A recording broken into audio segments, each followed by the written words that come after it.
नमस्कार, आदाब, जय भीम, सत श्री अकाल। मैं हूँ माजिद सिद्दीकी और आप देख रहे हैं फोकस हिंदुस्तान न्यूज़ चैनल। आज की ख़ास खबरें सब्सक्राइब करें, लाइक करें, शेयर करें। फिर आऊँगा एक ताज़ा खबर को लेकर माजिद सिद्दीकी।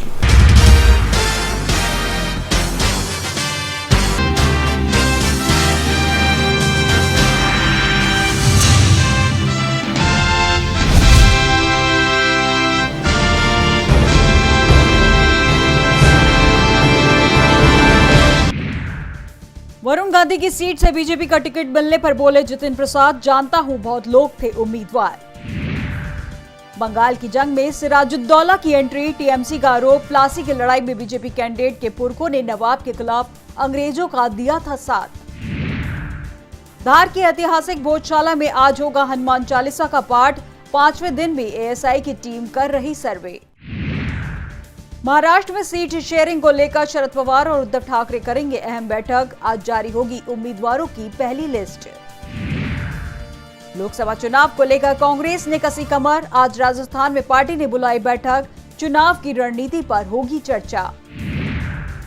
जेल में बंद माफिया डॉन मुख्तार अंसारी की देर रात तबीयत बिगड़ी, यूरिनल इन्फेक्शन से परेशान, आईसीयू में होगी सर्जरी। राजस्थान में गरमाएगी सियासत, सीएम भजनलाल से 2 बार मिले बागी विधायक रविंद्र सिंह भाटी, अब आज खोलेंगे अपने पत्ते। के कविता के पीएमएलए कोर्ट में पेशी, आज ईडी की रिमांड होगी खत्म, कोर्ट ने दी थी 3 दिन की रिमांड। गोरखपुर में सीएम योगी ने किया रुद्राभिषेक, आज करेंगे भगवान नरसिंह की रंग भरी शोभा यात्रा का शुभारंभ। नोएडा में कूड़े के ढेर में लगी आग, बुझाने में लगेंगे 3 दिन, लोग दम घोटू हवा में सांस लेने को मजबूर।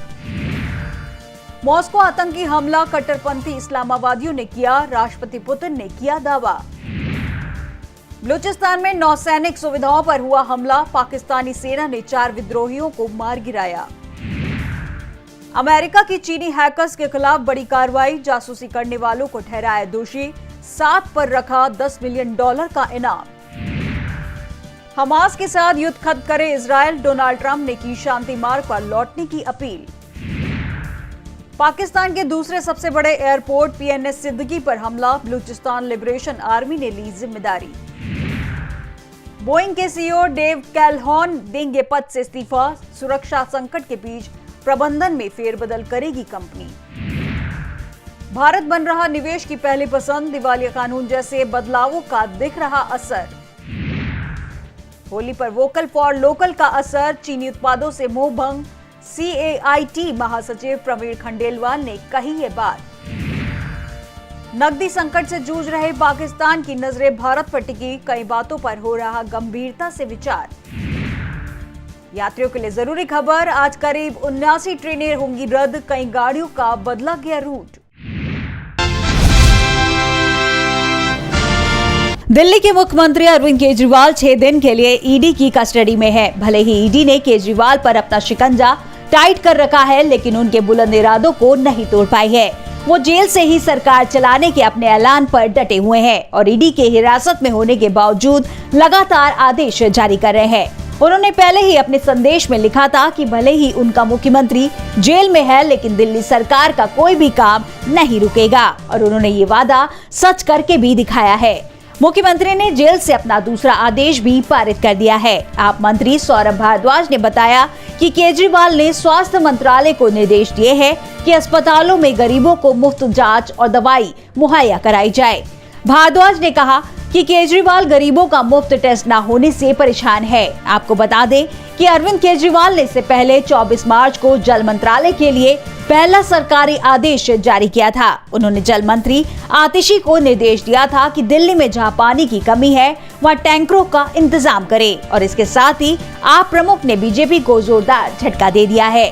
बीजेपी ने अरविंद केजरीवाल की सरकार गिराने की भरपूर कोशिश की, लेकिन उसकी सभी कोशिशें अब नाकामयाब होती हुई नजर आ रही हैं। एक तरफ केजरीवाल अपने वादे पर अडिग हैं, तो दूसरी तरफ आप कार्यकर्ताओं का विरोध प्रदर्शन भी तेज होता जा रहा है, जिससे बीजेपी के अंदर तनाव बढ़ता जा रहा है। बीजेपी ने पीलीभीत से वरुण गांधी का टिकट काट दिया है। यहां पर योगी सरकार में मंत्री जितिन प्रसाद को पार्टी ने उम्मीदवार बनाया है। जितिन प्रसाद यूपी विधानसभा चुनाव से पहले ही कांग्रेस छोड़कर बीजेपी में शामिल हुए थे।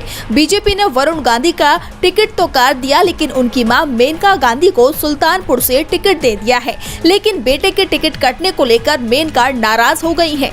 उन्होंने भी बीजेपी से बगावत करने के संकेत दे दिए हैं। वैसे मेनका की नाराजगी तो तभी से सामने आ रही थी जब से ये चर्चा चल रही थी कि बीजेपी पीलीभीत से वरुण गांधी को टिकट नहीं देगी। मेनका के सोशल मीडिया अकाउंट पर बीजेपी के प्रचार से जुड़े वीडियो पोस्ट होना बंद हो गए थे, तो दूसरी तरफ वरुण गांधी ने भी ऐलान कर दिया था कि वो चुनाव लड़ेंगे और पीलीभीत से ही लड़ेंगे। उन्होंने पीलीभीत से अपनी उम्मीदवारी के लिए नामांकन पत्र भी खरीद लिए हैं। बीजेपी से टिकट कटने के बाद ये कहा जा रहा है कि वो निर्दलीय चुनाव लड़ेंगे, तो दूसरी तरफ सपा ने भी साफ कर दिया है कि वरुण जैसे ही अपनी उम्मीदवारी घोषित करेंगे वो यहां से अपने उम्मीदवार भगवत शरण गंगवार का नाम वापस ले लेंगे और वरुण अपनी उम्मीदवारी की घोषणा कभी भी कर सकते हैं। तो दूसरी तरफ मेनका गांधी के करीबियों ने दावा किया है कि वरुण गांधी के साथ वो भी बीजेपी छोड़ने की तैयारी में है। मेनका गांधी सुल्तानपुर से ही चुनाव लड़ेंगी, लेकिन बीजेपी के टिकट पर नहीं लड़ेंगी। वरुण और मेनका गांधी निर्दलीय चुनाव लड़ेंगे, ये तय हो गया है। साफ है बीजेपी ने मां और बेटे को एक दूसरे के खिलाफ खड़ा करने की जो रणनीति बनाई थी उसमें वो बुरी तरह से फेल होती हुई नजर आ रही है। यूपी की चर्चित वाराणसी लोकसभा सीट पर पीएम मोदी के खिलाफ कांग्रेस ने अपने प्रदेश अध्यक्ष अजय राय को उतारा है। पिछले 10 सालों से पीएम मोदी इस सीट से लोकसभा पहुंच रहे हैं। पीएम मोदी 2014 और 2019 लोकसभा चुनाव में रिकॉर्ड मतों से जीत हासिल कर चुके हैं। दरअसल कांग्रेस ने अजय राय पर लगातार दूसरी बार भरोसा जताया है। इंडिया के प्रत्याशी अजय राय सपा और कांग्रेस के साथ आने का हवाला देते हुए अपनी जीत का दावा ठोक रहे हैं। अजय राय खुद को काशी का बेटा कह रहे हैं और स्थानीय बता रहे हैं, लोगों से जुड़ाव की बात कर रहे हैं। वहीं पीएम नरेंद्र मोदी ने जब 2014 में काशी से नामांकन दाखिल किया था तो उन्होंने कहा था गंगा मैया ने बुलाया है। पिछले 10 सालों में वे बनारसी अंदाज में खुद को ढालने में कामयाब रहे। वह भी खुद को काशी का बेटा कहकर ही संबोधित करते हैं। ऐसे में यह चुनावी लड़ाई बेहद दिलचस्प होने वाली है। आखिरी चरण में होने वाले चुनाव को लेकर अभी से क्षेत्र में माहौल गर्माने लगा है। आपको बता दें, वाराणसी में आखिरी यानी 7वें चरण में वोटिंग 1 जून को होनी है। सभी सीटों के नतीजे 4 जून को आएंगे। वाराणसी सीट से बीजेपी ने पीएम मोदी पर तीसरी बार दांव लगाया है। उधर कांग्रेस ने यूपी प्रदेश अध्यक्ष अजय राय पर फिर से दांव लगा दिया है।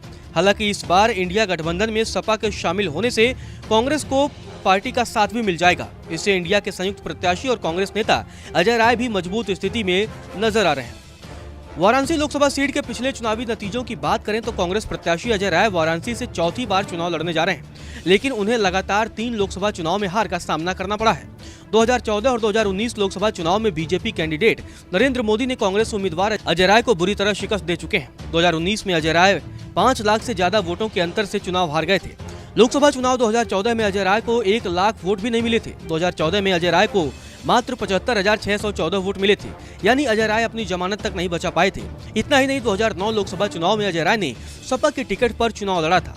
इस चुनाव में भी अजय राय बीजेपी उम्मीदवार मुरली मनोहर जोशी से चुनाव हार गए थे। हाल ये हुआ था कि अजय राय माफिया मुख्तार अंसारी से भी नीचे रहे थे। तीनों लोकसभा चुनाव में अजय राय तीसरे पोजीशन पर रह चुके हैं। अब देखना दिलचस्प होगा कि 2024 के लोकसभा चुनाव में क्या अजय राय प्रधानमंत्री नरेंद्र मोदी का मुकाबला कर पाते हैं या नहीं। जेएनयू छात्र संघ को 28 सालों बाद पहला दलित अध्यक्ष मिला है। बिहार के गया के रहने वाले धनंजय ने अध्यक्ष पद के लिए जीत हासिल की है। उनके भाषणों की अब खूब चर्चा हो रही है, जिसके बाद लोग उनकी तुलना कांग्रेस नेता और जेएनयू छात्र संघ अध्यक्ष रह चुके कन्हैया कुमार से कर रहे हैं। चलिए आपको बताते हैं कि आखिर धनंजय कौन है जिन्होंने एबीवीपी को शिकस्त दी है। धनंजय जेएनयू के school of arts and ethics से पीएचडी कर रहे हैं। वे बिहार के गया के रहने वाले हैं। उनके पिता पुलिस विभाग में काम करते थे। धनंजय कुल 6 भाई बहन हैं। वही जीत के बाद धनंजय ने एबीवीपी पर जमकर हमला बोला है। हाँ, जीत हुई है, तमाम छात्रों की जीत है। इस कैंपस में जो भी छात्र इस कैंपस में समझते हैं कि अगर फी हाइक के खिलाफ कोई लड़ सकता है और लड़ा है तो इस कैंपस में लेफ्ट है, जो इंश्योर करवाता है कि सबसे कम पैसे में सबसे बेहतर पढ़ाई का, जो इंश्योर करवाता है सबको हॉस्टल दिलाने का। तो उस इंश्योरिटी के लिए इस कैंपस के छात्रों ने लेफ्ट पे भरोसा जताया है। और ये आज से नहीं जता रहे हैं, ये पिछले कई दशकों से जताते आ रहे हैं हम लेफ्ट पे, और लेफ्ट लड़ते भी आया है। इस कैंपस में जो लगातार वायलेंस हुए हैं, एबीवीपी के द्वारा, आरएसएस के गुंडों के द्वारा 5 जनवरी के आरएसएस के गुंडे इस कैंपस में घुसते हैं, छात्रों को, कॉमन छात्रों को मारते हैं।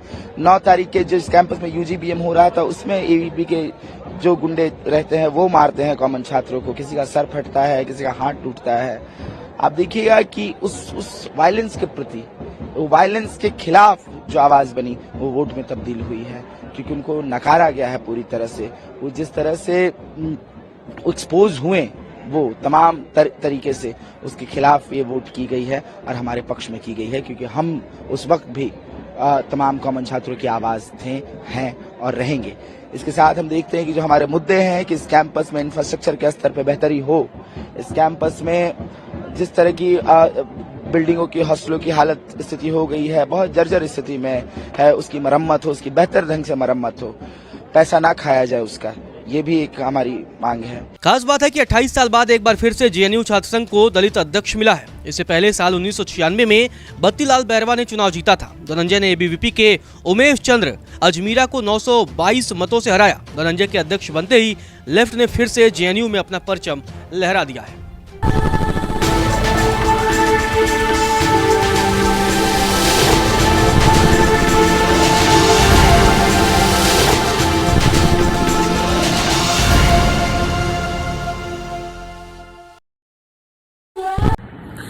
दोस्तों आज मैं आपको बताने वाला हूं कि अगर आपकी बॉडी में मैग्नीशियम की डेफिशिएंसी हो जाए तो आपको क्या क्या प्रॉब्लम हो सकती है। सबसे पहले इंसोमेनिया, नींद ना आना, स्लीपिंग डिसऑर्डर, इंसान सारी रात करवटें बदलता है, नींद नहीं आती, स्ट्रेस लेवल, एंजाइटी बढ़ जाती है इससे, क्योंकि कोर्टिसोल हार्मोन को रोकने में मदद करता है। और अगर आपकी बॉडी में मैग्नीशियम नहीं है तो कोर्टिसोल बढ़ जाता है, जिसकी वजह से स्ट्रेस और एंजाइटी हो जाती है।